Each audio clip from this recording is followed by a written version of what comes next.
Welcome! Let's talk about a super common but tricky challenge that a ton of new leaders run into. You get that big promotion because you're amazing at what you do, right?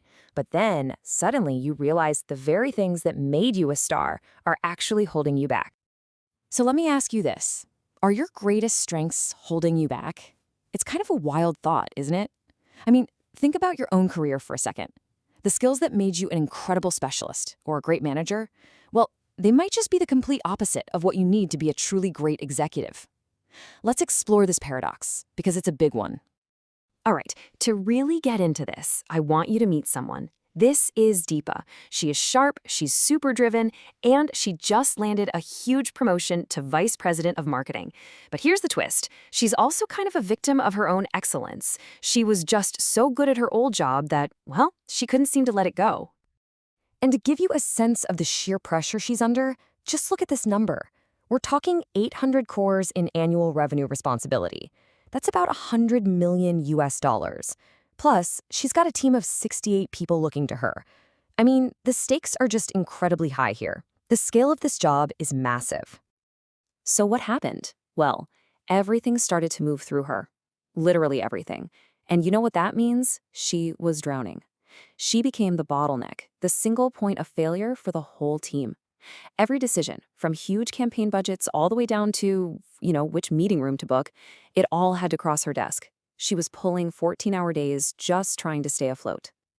And this is where we get to the heart of the paradox of promotion. It all came to a head during a pretty tense meeting with her boss, Arvind. See, Deepa walked in thinking she was absolutely crushing it. But he saw something else entirely. Something that was about to completely change how she thought about her own success. Imagine this. You've just presented amazing quarterly numbers. You're feeling great. And then your boss looks at you and asks this simple question. If you were suddenly unavailable for 3 months, could your team keep this performance up? Oof. Deepa knew, deep down, the honest answer was a big, fat no. Her team was great at executing her plans, but they couldn't really create their own. They depended on her for everything. And that, my friends, is a massive business risk. And then Arvind dropped this bombshell of feedback. He said, your job is not to make every decision correctly.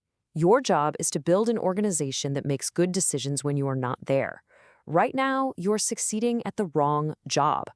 Wow, that's the paradox right there, isn't it? He wasn't saying her work was bad. He was telling her she was acing the wrong test. Her job had changed, but her mindset was still stuck in the past. And this is the leadership transition in a nutshell. It's a total mind shift. See, as a manager, your success comes from doing the work better than anyone else. You're the star player, right? But as an executive, your success comes from enabling others to do the work well. You have to become the coach. Deepa was still on the field trying to score all the points when her real job was to be on the sidelines, coaching the team to victory. Okay, so how does she start to fix this? Well, her first instinct was probably what most of us would do. She just went to her team and said, okay guys, you're empowered. You make the decisions now. But yeah, that didn't work. It just created total chaos. It wasn't empowerment, it was abdication. It felt like she just abandoned them, and it led to some pretty costly mistakes and a whole lot of firefighting for everyone. Luckily, she had a mentor, Lakshmi, who gave her this absolutely game-changing piece of advice. She said, delegation without boundaries is abdication. You need to design how decisions flow through your organization. That's it, right there. Delegation isn't just an on-off switch. It's not about just letting go and hoping for the best. It's about designing a system, an architecture, that makes it safe and productive for everyone. So what does that architecture look like? Well, it breaks down into these 4 key components. First, you've got to classify your decisions. Then you build capability in your team progressively. Third, you set up clear boundaries and guardrails. And finally, you create a system for feedback and calibration. It's a real roadmap. Let's zoom in on that first component, because it's probably the most practical tool of the bunch, the decision classification system. This is brilliant. By sorting every decision into one of 4 types, from A, which is routine and low impact, to D, which is strategic and irreversible, you take out all the guesswork. The team knows exactly what they can run with on their own, what they need to consult on, and what still absolutely needs the VP's sign-off. It just creates so much clarity. Okay, so that's the theory. But does it actually work when the pressure's on? Let's put it to the test. We're going to look at how Deepa's team handled a huge, high-stakes beverage launch using this new delegation architecture. And check this out. You can see the system working perfectly. For the social media plan, a Type B decision, the brand manager had the authority to decide after consulting. For the TV ad creative, which was a Type C, he came up with a recommendation, and then Deepa gave the final approval. And for the big one, the distribution strategy, a Type D decision, he did the analysis, but the final call rested with the leadership team. See? Every decision was handled at exactly the right level.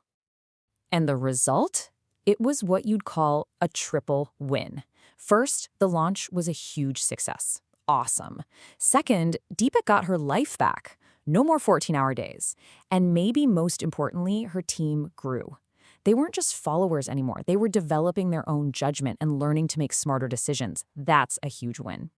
And this whole experience leads to what I think is the biggest takeaway of this entire story.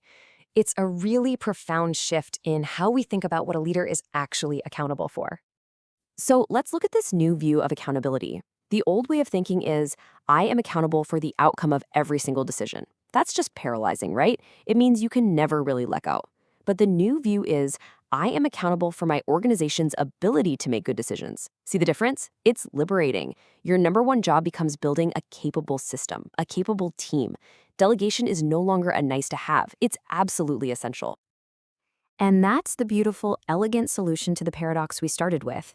By making herself less necessary for the daily decisions, Deepa actually made herself more valuable to the organization. She finally had the time and mental space to do the real work of a vice president, thinking strategically, looking at the bigger picture, and, planning her own next move. So, I'll leave you with this final question to chew on.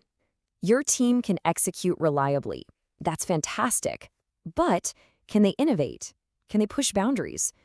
Building a system that doesn't just execute but also innovates, well, that's the next great challenge, isn't it? That's the next level of leadership.